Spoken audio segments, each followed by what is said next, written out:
मैंने सुना था कि हमारे उत्तर प्रदेश के एक शिक्षा मित्र ने आत्महत्या की। मैं आपसे अनुरोध करना चाहता हूं, अभी कोर्ट का ऑर्डर भी आया नहीं है और हम अपने जीवन को संकट में डालें तो समस्या का समाधान नहीं होता। जीवन में कभी लड़ाई हारनी नहीं चाहिए। उत्तर प्रदेश की राजधानी लखनऊ में शिक्षा मित्रों का आंदोलन हो रहा है। देश के प्रधानमंत्री नरेंद्र मोदी ने स्वच्छ भारत अभियान को भी शुरू किया था। उसके तहत क्योंकि शिक्षा मित्र लगातार 14-15 दिनों से कड़कड़ाती ठंड में और बरसात के मौसम में प्रदर्शन कर रहे हैं और शिक्षा मित्र साथी जो है झाड़ू लगा रहे हैं। इन्हीं से इतना महान प्रधानमंत्री के पीरियड में अगर अपनी बात कहनी है तो धरना करना है। जब नहीं कोई व्यवस्था हो पाई तो हम इसका अपना सफाई अभियान करते हैं। शिक्षा मित्रों के सिर लेने अभी तक कोई नहीं आया। हमें लगता है कि शिक्षा मित्रों की शुद्धि की स्थिति वही है, क्योंकि हम तो महाभारत को पसंद करते हैं। जब कभी श्रद्धांजलि देने की बात आएगी तो कुंती आखिरी में कहेंगी बेटा एक और श्रद्धांजलि दे दो, कहें कौन कहें कर्ण। तो जब भाजपा डूबेगी और खत्म होगी और इस भाजपा के कर्णधार जो बुढ़े 2-4 जिंदा हैं वो समीक्षा करेंगे कि बीजेपी क्यों डूबी, तब उन्हें याद आएगा कि जिस व्यक्ति को पूरे भारत में संविदा संवर्ग में पैरा टीचर जिसे इंग्लिश में कहते हैं, अलग अलग राज्यों में अलग अलग शब्द है, कहीं शिक्षा मित्र है, कहीं शिक्षा कर्मी है, कहीं गुरुजी है, उनके साथ सौतेला व्यवहार करने के कारण भारतीय जनता पार्टी उत्तर प्रदेश जैसे बड़े प्रदेश सहित संपूर्ण भारत से डूब गई। उसकी जिम्मेदारी वर्तमान मानव संसाधन विकास मंत्री की होगी। उत्तर प्रदेश के माननीय मुखिया, उनके लिए मैं तो एक ही बात कहूंगा, सचिव वैद्य गुरु तीन जो प्रिय बोलई भय आस, राज धर्म तन तीन कर होई बेगही नाश। तो पांडे जी क्या बीजेपी का भी नाश होने वाला है इस बार लगता है? जो फरा है सो जरा है, जो बड़ा है सो बुताना। बस ये है कि जब अखिलेश जी जैसे लोग, एजुकेटेड लोग यूपी में गच्चा खा गए तो ये क्या है, इनको लगता है कि 10 किलो राशन पे हम सरकार बना लेंगे। माननीय कल्याण सिंह जैसा कर्तव्यनिष्ठ कर्मयोगी व्यक्ति इन तथाकथित कारपोरेट जगत के लोगों के द्वारा जब भाजपा अपदस्थ की गई, उनके साथ जब इस तरह व्यवहार हुआ तो माननीय योगी जी तो बिल्कुल महान संत हैं और संत महात्मा का राजनीति में कोई स्थान नहीं है। अरे सरकार तो बोल रही सबका हमने ख्याल रखा है, सभी के लिए ऐलान किया है, कुछ ना कुछ बड़ा करेंगे। बड़ा तो किया उन्होंने, बिल्कुल किया बड़ा। हाँ। अब वो घोषणा कर देते हैं कि आज ये होगा। उन्होंने जितनी गौशालाएं बनाई, फिर भी मैं आज यहाँ पहुंचा हूँ, रात भर मैं खेत के चारों तरफ बाउंड्री देके पहुंचा हूँ, रात भर घूमता हूँ खेत में, दिन भर यहाँ बैठता हूँ, फिर शाम को पहुंचूंगा, फिर रात भर खेत में घूमूंगा। बाबा जी के सांड फसल खाए ले रहे हैं और बाबा जी के अधिकारी और पूंजीपति वर्ग जो बीएड कॉलेज चलाते हैं, बीटीसी कॉलेज चलाते हैं, वो हम पैरा टीचर्स को पूरे भारत में खाए ले रहे हैं। तो ये शिक्षा मित्र है, यहाँ पर आंदोलन कर रहे हैं। बताइए भाई साहब, अब कितनी उम्मीद बची है? 14-15 दिन से कड़कड़ाती ठंड में आप लोग बैठे हैं और अपनी जगह को आप साफ भी कर रहे हैं कि यहाँ बैठकर प्रदर्शन कर पाए, तो क्या लगता है अब आपकी मांगों पर कब तक विचार होगा? हमें विश्वास है कि सरकार हम लोगों के लिए कुछ करे, लेकिन अब कुछ नहीं कर रही है। जो वादा किया था, जो अपने घोषणा पत्र में शामिल किया था, उसको पूरा नहीं किया है। अब कुछ ही दिन बाकी रह गए हैं इनकी जो है आचार संहिता लगने में। हम लोग यही चाहते हैं कि हम लोगों की जो मांगे हैं हम लोगों को अस्थायी किया जाए और हमको जो शिक्षक की जो भी सुविधाएं मिलती हैं वो सारी सुविधाएं दी जाएं। चलते चलते हम यही कहेंगे कि ये जो है हमारे जो है हम लोगों को नियमित करें ताकि हम लोगों का भी परिवार जीवित रह सके। तो बस 40 से 10 पे आ गए सभी शिक्षा मित्र और कहीं ना कहीं आस लेकर अभी राजधानी लखनऊ में बैठे हैं। 15 दिन हो चुके हैं आज और भारी बरसात रात भर हुई है। सभी शिक्षा मित्र आंदोलित है। कहीं ना कहीं मुख्यमंत्री पर अभी भी विश्वास जताए हैं कि शायद मुख्यमंत्री योगी की नींद टूटे। बताइए क्या लगता है, नींद टूटेगी सरकार की? अब आज आखिरी दिन है। हाँ। उम्मीद तो यही करते हैं, आखिरी दम तक हम लोग उम्मीद पर ही जिंदा है पिछले 5 साल से, और अभी भी उम्मीद है कि शायद आज मुख्यमंत्री जी या प्रधानमंत्री जी किसी को हमारी याद आ जाए। तो ये कर ले कि जो सरकारी स्कूल के जो टीचर हैं वो यहाँ शिक्षा मित्र नाम के जो टीचर है, टीचर नहीं कहेंगे, शिक्षा मित्र नाम के जो टीचर है, वो इस बारिश में यहाँ बैठे हुए हैं अपना घर परिवार छोड़ करके। इतनी भारी बारिश हो रही है इस तरीके से, हम लोग 4 दिन से आज लगातार यही धरना जमाए हुए हैं और अभी तक कोई शासन प्रशासन की सुध लेने नहीं आया। तो बड़े बड़े टीवी चैनलों का ध्यान कल था, प्रधानमंत्री को रोक लिया गया था, एक जगह रैली में जा रहे थे, लेकिन आप लोगों पर किसी का ध्यान क्यों नहीं जा रहा, ना सरकार का ना मीडिया का? क्या कहना चाहेंगे? ये सरकार जो है शिक्षा मित्रों को व्यक्तिगत जो है रंजिश मानती है। और अच्छा, व्यक्तिगत रंजिश क्यों है? बस ये तो सरकार ही बता सकती है, क्योंकि सरकार ने हमारे साथ व्यवहार ही 5 सालों में ऐसा किया, वादे खूब किए, निभाया एक नहीं। जानबूझ करके हमारे जो है सुप्रीम कोर्ट में पैरवी नहीं की, समायोजन हमारा रद्द कराया गया। और उसके बाद में जो है जितने भी क्रियाकलाप सरकार के रहे, न्यायालय ने राहत देने का काम किया था। न्यायालय ने हमें राहत पूरी दी थी। उसने ये कहा था कि जो शिक्षा मित्र टीईटी पास नहीं है, उनको टीईटी पास करा करके आगामी 2 भर्तियों में भर्ती किया जाए शिक्षक के पद को। लेकिन इन्होंने शिक्षा मित्रों को रोकने के लिए ही एनसीटी की गाइडलाइन से ऊपर जा करके एक अन्य परीक्षा लगाई, और उस परीक्षा में पहले जो भर्ती हुई उसमें पहले जो है 40-45 किया, फिर उसके बाद 30-33 किया, फिर उन्होंने कोर्ट से ही करा करके 40-45 को भर्ती की। धोखा दिया गया एक तरीके से। अच्छा, मांगे पूरी नहीं हुई तो क्या करेंगे आप लोग? मांगे पूरी नहीं हुई तो अब समय शुरू हो रहा है, दूसरे विकल्पों पर हम विचार करेंगे।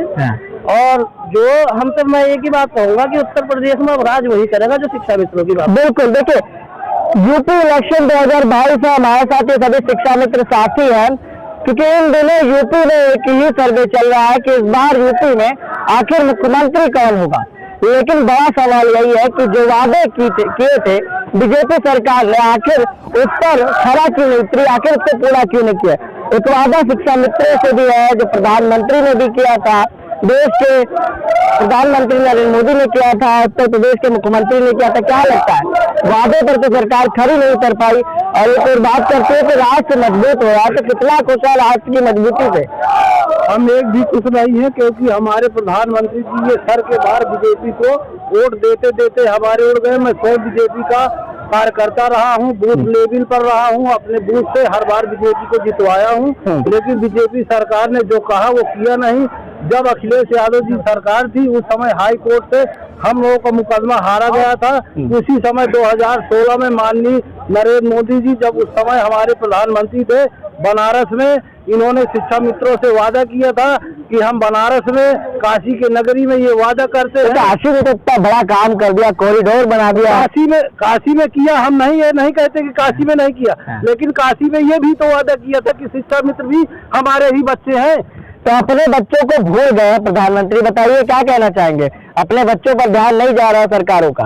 मानवर, पिछली बार 2017 में हम लोगों को गुमराह किया। इन लोगों ने कहा कि हम अपना घोषणा पत्र नहीं, मेरा संकल्प पत्र है, जिसमें बड़े बड़े वायदे किए हमसे इन लोगों बीजेपी सरकार ने कि हमारी सरकार आएगी तो 3 महीने के अंदर न्यायोचित तरीके से जो है हम आपकी समस्याओं का समाधान करवा देंगे। अखिलेश जी ने की सरकार ने हमारा समायोजन करके हमें 40,000 रुपए देने का काम किया। उसके बाद जैसे ही इनकी सरकार बनी, कूटनीति के द्वारा हमारा समायोजन कोर्ट के द्वारा इन्होंने रद्द करवा दिया। और उसके बाद इनके मंत्री चीख के पुकार के बार बार एक ही बात कह रहे हैं कि मैंने आपको 3500 से 10,000 रुपए कर दिया आपके, जबकि हमको 40,000 रुपए से लाके 10,000 पे खड़ा कर दिया। आज हम लोग शिक्षा मित्र 35 से 40-50 की उम्र में पहुंच गए हैं।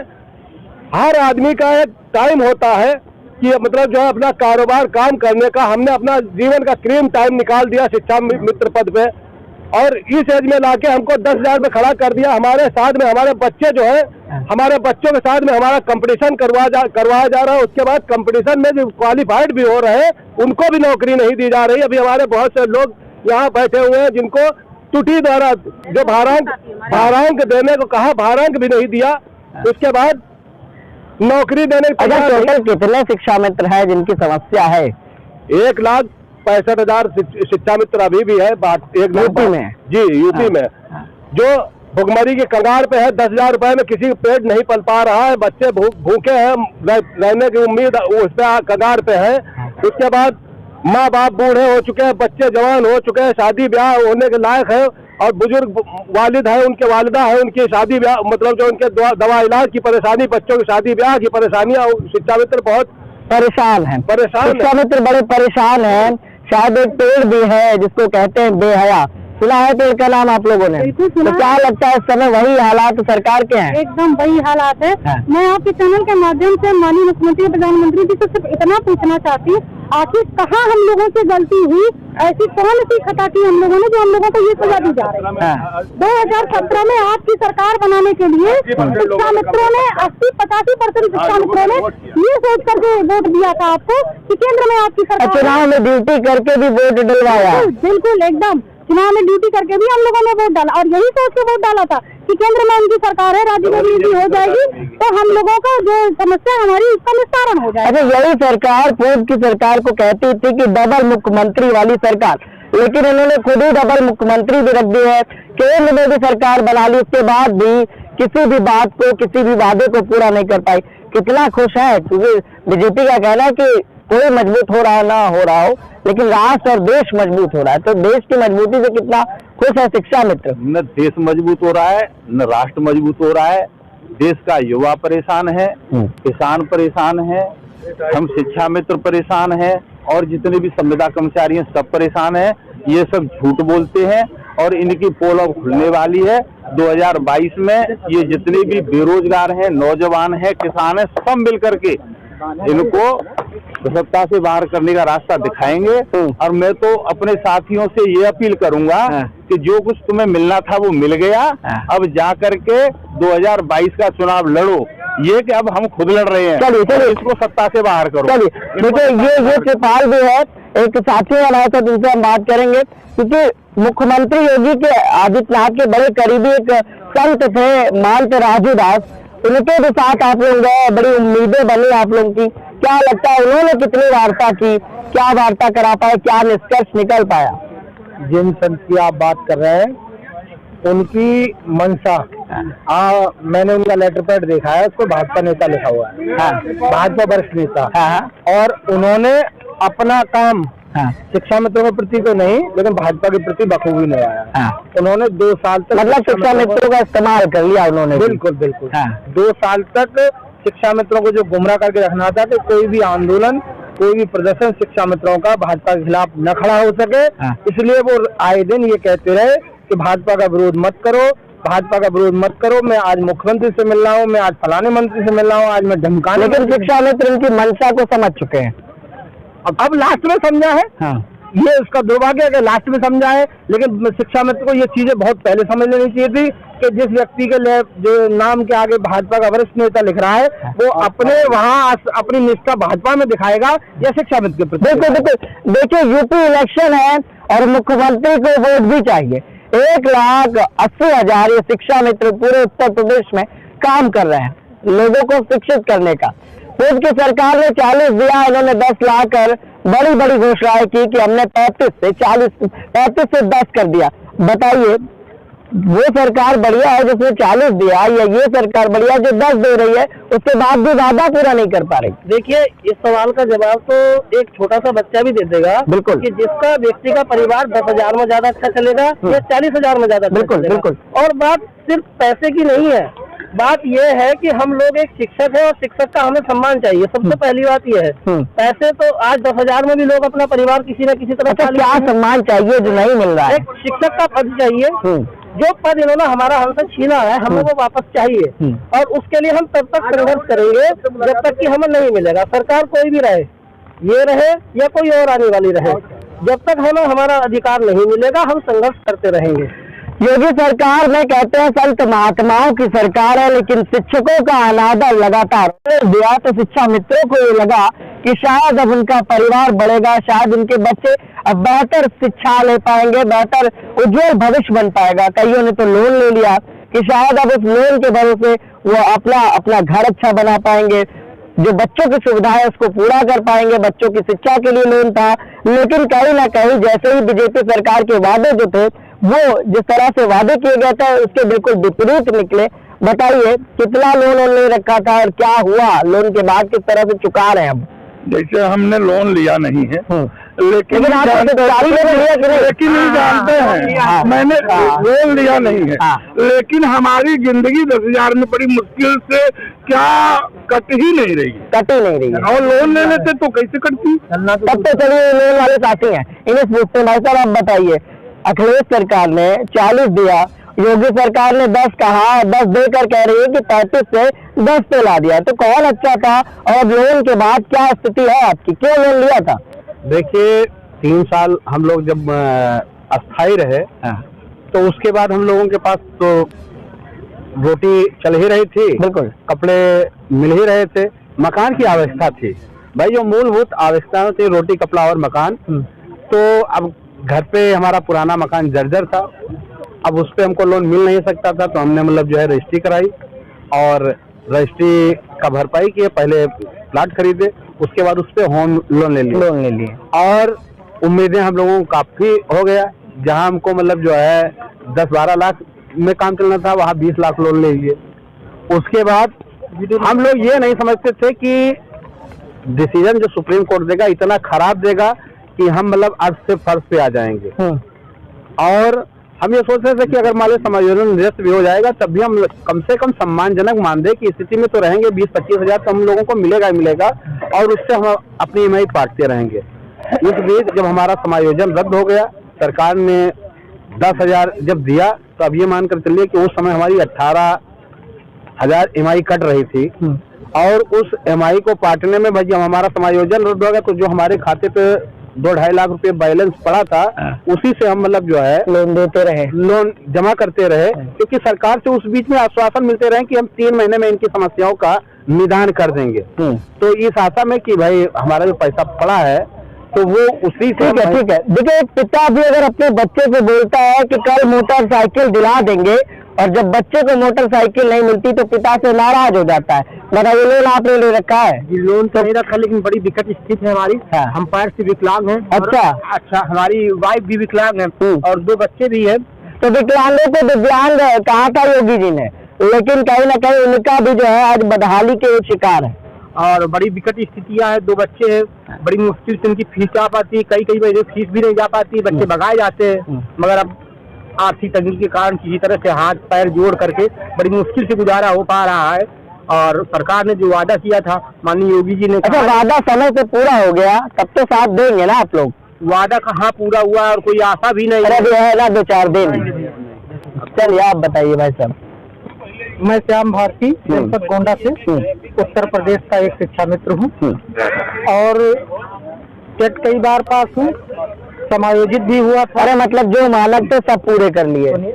सारे मानक पूरा करता हूँ, लेकिन इस सरकार में जब सुप्रीम कोर्ट से शिक्षा मित्रों का समायोजन रद्द हुआ, 1,37,000 कैंडिडेट शिक्षा मित्र के रूप में वो थे जिन्होंने अपने जीवन का क्रीमियर इस विभाग बेसिक शिक्षा परिषद में यूँ लगा दिया था कि हम किसी दिन परमानेंट होंगे और हमको एक परिवार के अच्छे जीविकोपार्जन के लिए एक पगार मिलेगी।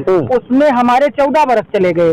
14 वर्ष पर शिक्षा मित्रों का समायोजन होता है, तब उत्तर प्रदेश में कार्यरत शिक्षा मित्र 1,37,000 सहायक अध्यापक बनाए जाते हैं। जो नियम कानून थे, जो कुछ भी था, उसमें शिक्षा मित्र की कोई गलती नहीं थी। उनका समायोजन माननीय सुप्रीम कोर्ट ने रद्द किया और समायोजन रद्द होने के बाद में ये बताया गया था कि इनको आगामी 2 भर्ती में प्रतिभाग कराया जाए। लेकिन इस सरकार ने हम लोगों को प्रतिभाग तो कराया, लेकिन शायद नीतियां ऐसी बनाई जिससे शिक्षा मित्र वहीं पर समाप्त हो गया। उसकी नियुक्ति में एक तरीके से पूरे तरीके से जो नियम कानून बनाए गए सब बाधा कारक। चलिए ठीक है।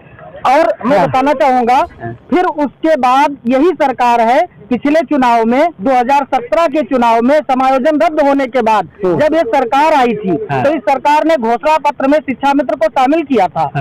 3 माह में समाधान करने को बताया गया था। बेसिक शिक्षा में कार्य एक समान कार्य करते हुए आज के इनके सिस्टम में कोई ये नियम नहीं बनता कि शिक्षा मित्र को 10,000 दिया जाए। बताइए 10,000 में परिवार चलता है। वही शिक्षण कार्य उत्तर प्रदेश के लगभग 1.5 लाख शिक्षा मित्र उत्तर प्रदेश के बेसिक शिक्षा में लगभग वर्ष 2001 से काम कर रहे हैं।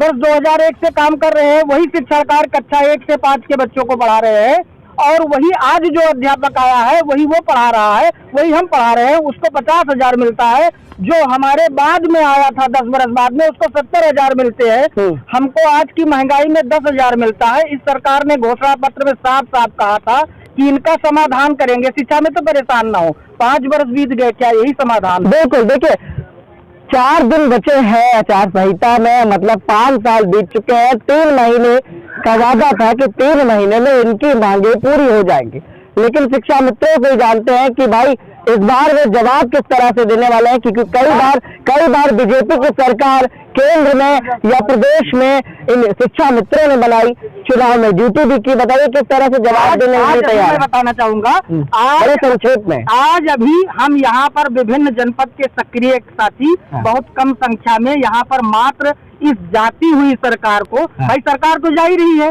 आगे कौन आएगा कोई पता नहीं। 1,60,000 परिवार, एक परिवार में उसकी ससुराल, उसका खुद का घर, चाहे महिला हो या पुरुष हो, 20 वोट है, उसके पास खुद की निजी है, रिश्तेदार है, अन्य रिश्तेदार है। इस तरीके से कम एक शिक्षा मित्र 100 वोट को प्रभावित करता है। यानी कि एक शिक्षा मित्र जब 100 वोट प्रभावित करेगा तो एक जनपद में मतलब एक विधानसभा में मेरे अनुमान के हिसाब से 20,000 वोट को शिक्षा मित्र प्रभावित करेगा। और हमारा जब 20,000 वोट पड़ेगा, जो सामान्य वोट पड़ता है वो पड़ता है, वो 20,000 वोट भाजपा के विधायक को हराने का काम करेगा। और भाजपा के विपक्ष में जो विधायक फाइट में होगा उसको हम लोग जिताने का काम। चलिए तो बीजेपी सरकार से नाराज भी हैं, बीजेपी सरकार से ये सभी शिक्षा मित्र नाराज हैं कि 5 साल तक सिर्फ वादे ही वादे होते। कई बार इन लोगों ने सरकार बनाने का काम किया, लेकिन क्योंकि सरकार वोट से ही जानती है कि आखिर बहुमत क्या है, आखिर ताकत क्या है। तो शिक्षा मित्र साथी ने बताया कि इस बार के इलेक्शन में शिक्षा मित्र विधानसभा वार जवाब देने के लिए तैयार है, और कितना नुकसान पहुंचाएंगे ये तो शायद सरकार काफी अच्छे से समझ सकती है। देखने की बात है कि यूपी इलेक्शन से पहले क्या बीजेपी सरकार अपने किए गए वादे पूरे करेगी या इसका खामियाजा भुगतेंगी। सहयोगी भरत के साथ मैं विक्रम लखनऊ।